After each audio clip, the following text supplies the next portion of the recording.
Right, today let's talk lower body strength and power for all players. Some of these takeaways can be better for you high school collegiate players. Some of these takeaways may be better for some of my adult golfers, but nonetheless, I want you to listen up. If you want to know the 2 or 3 things that we like to work on with all our athletes and how we benchmark our strength and power characteristics, this video is for you, and hopefully you'll find it useful. All right, so let's dive in. Right, in our golf swing, we're going to use the ground in 3 ways: side to side, rotationally, and up and down. All right, at least keep it simple for you. What we like to see in our athletes and our golfers is the ability to put a lot of force into this ground and to do so quickly, right? Because that allows us to then generate and put that force, hopefully if we sequence it and time it right, into the golf club to create max speed. That's why it's important. That is why we work on lower body strength and power, because as we get here, load into our lead side and then push off the lead side, we want to then be able to exert that force on the handle and allow it to accelerate the club through. Okay, if we don't use our legs, we can only use our arms and hands and wrists to create speed. And that may be important for those folks with really significant lower body injuries, possibly some more significant things going on in the lower body from a surgical standpoint or other injury standpoint, right? And if you really can't rotate well, then we've got to be careful about how we use the ground as well. However, for those folks that are healthy, can rotate well, can jump whether you're younger or older, then we want to exert force, a lot of force in the ground, and we want to do so quickly. So, baseline, let's get you strong. How do you know if you're strong? That's a question that we get frequently enough. I think there's two pieces. Coach Pat and I like to look at our golfers and have some metrics in terms of how much we can split squat, right? How much can you deadlift?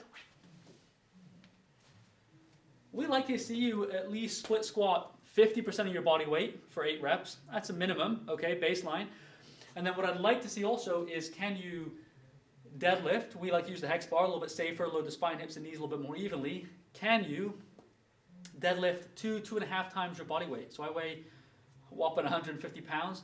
Can I deadlift 300 pounds for reps? Can I deadlift 375 pounds for reps? Again, and we're just looking at foundational strength. Our freakish athletes, our guys that like smoke the golf ball and hit 300, 320, 350 and beyond, swinging 120 miles an hour plus, a lot of them are a lot stronger than that, okay? And some of my guys in here are deadlifting close to 450, 500, okay? But if you can at least do 2 times your body weight in deadlift, 50% of your body weight in a split squat, then we know that at least strong enough to start putting speed on as another layer.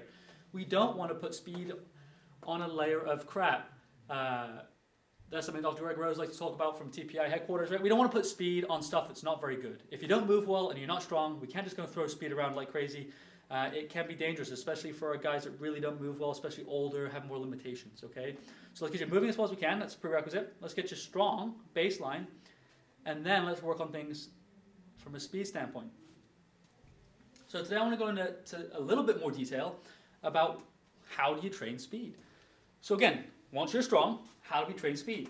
Quite simply, we want to move things quickly, and they need to move fast enough, or at a rate fast enough that we're going to get the added value of the speed training. So you can't just go hold a sledgehammer and swing it slowly.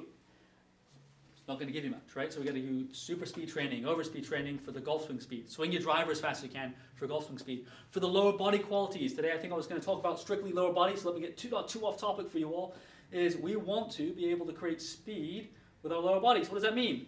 That means we're going to use jumps as fast as we can. It might be using a little bit of, let's say, weight that's 30 to 50% of what we're capable of and moving it as quickly as we can. It may be jumping with weight, okay? It may be using bands to take some weight off and then jump as high as we can with some assistance, right? So we're doing some things with assistance, right? Deloading, taking some things with a little bit extra load and everything in between. But the intent is always to do it quickly, is never to do a ton of volume with it, right? We might be doing 3, 4, 5, or 6 reps with the intent really, because every rep we want it to be our absolute best, okay? So if you're training for speed, you have to always have the intent to move it quickly. And that goes into everything that we're doing with weights, with body weight jumping, plyometrics.